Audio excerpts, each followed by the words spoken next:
Alright, so the first setup I'm going to do is what's called the 4-cable method, or there's also like an X pattern.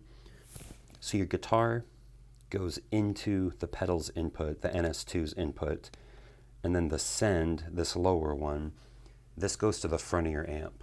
So your HM2 will come after that and then to the front of your amp. So guitar in to the input, send goes to the HM2, HM2 to the front of the amp.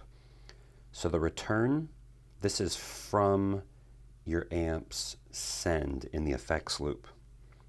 Your amp's effects loop send goes to the return, and then the output of the NS2 goes to the return of your amp's effects loop. So I want to make sure I get that crystal clear. So as long as your guitar goes in the input and you remember it's an X pattern, meaning guitar input and then send guitar out to HM2 to the front of your amp, effects loop from your amp send to the pedal's return, and then the pedal's output to the amp's return. So in my opinion, this is the best setup. It's the most effective. This by no means is an actual noise gate. Like, this is very honest right here. It's a noise suppressor. It does a really good job. So let's take a listen.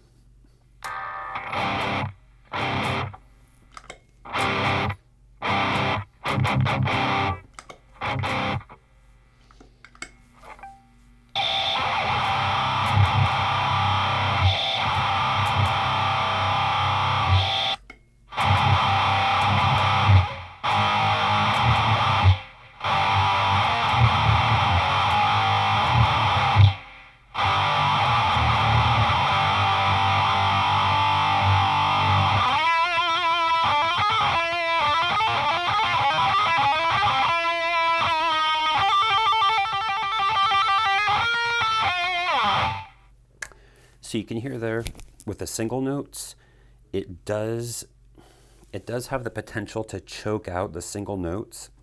So this is where this control comes in handy. This is a reduction or a mute control. It's just two position. So basically what that means, that's reduction. So when the pedal is engaged, the noise suppressor will be what's engaged. But with the mute, basically, you have the noise suppressor one way, and then a kill switch, basically. So this is the setting I would suggest for rhythm players. Like, if you're dedicated rhythm, set it to the mute control. That way you can have super clean stops if that's what you're looking for. As far as lead players, set it to the reduction. The reason being, like, if you accidentally mute a string and it completely chokes out, you don't have to worry about that.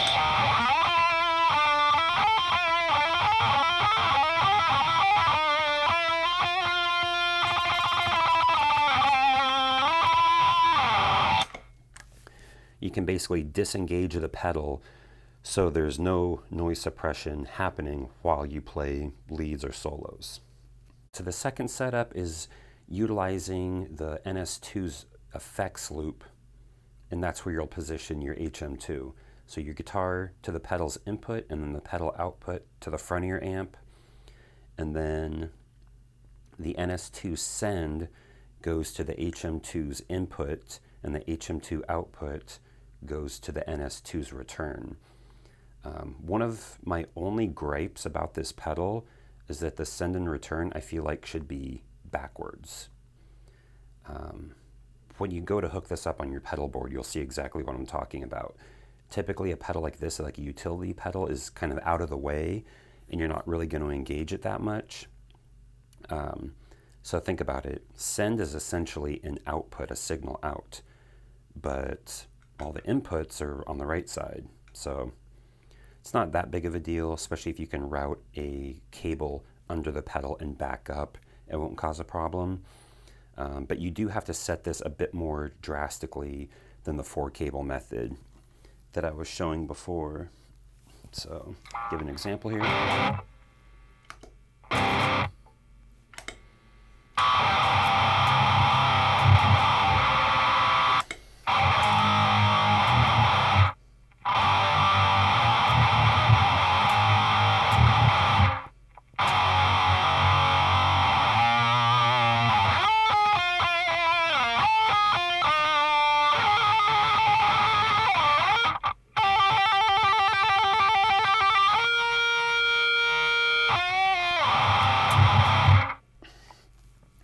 So with a reduction mode,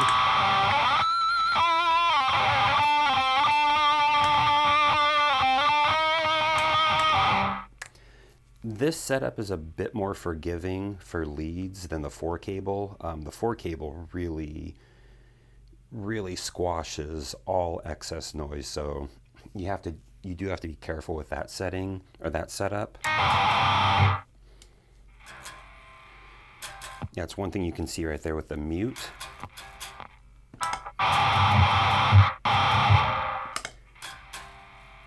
It does allow a little bit of bleed through, so that's one of the main reasons why I like the X pattern, the 4 cable method.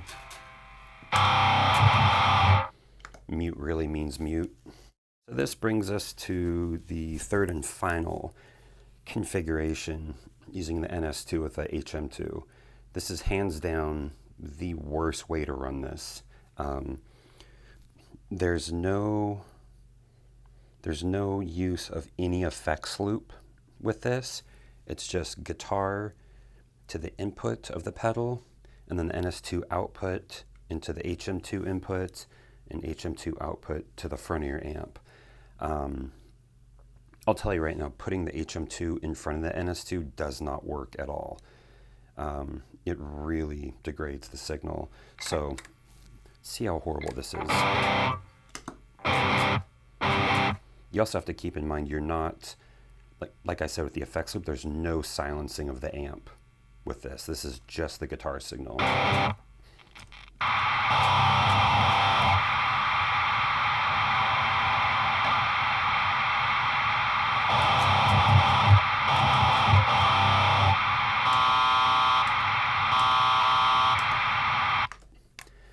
So you can see it technically is suppressing noise, but not at all how much you need it to.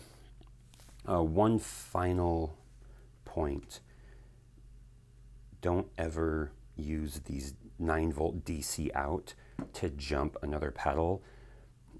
If you don't care about noise, go ahead, but if you're trying to quiet everything down, don't do that. That will guarantee create more noise.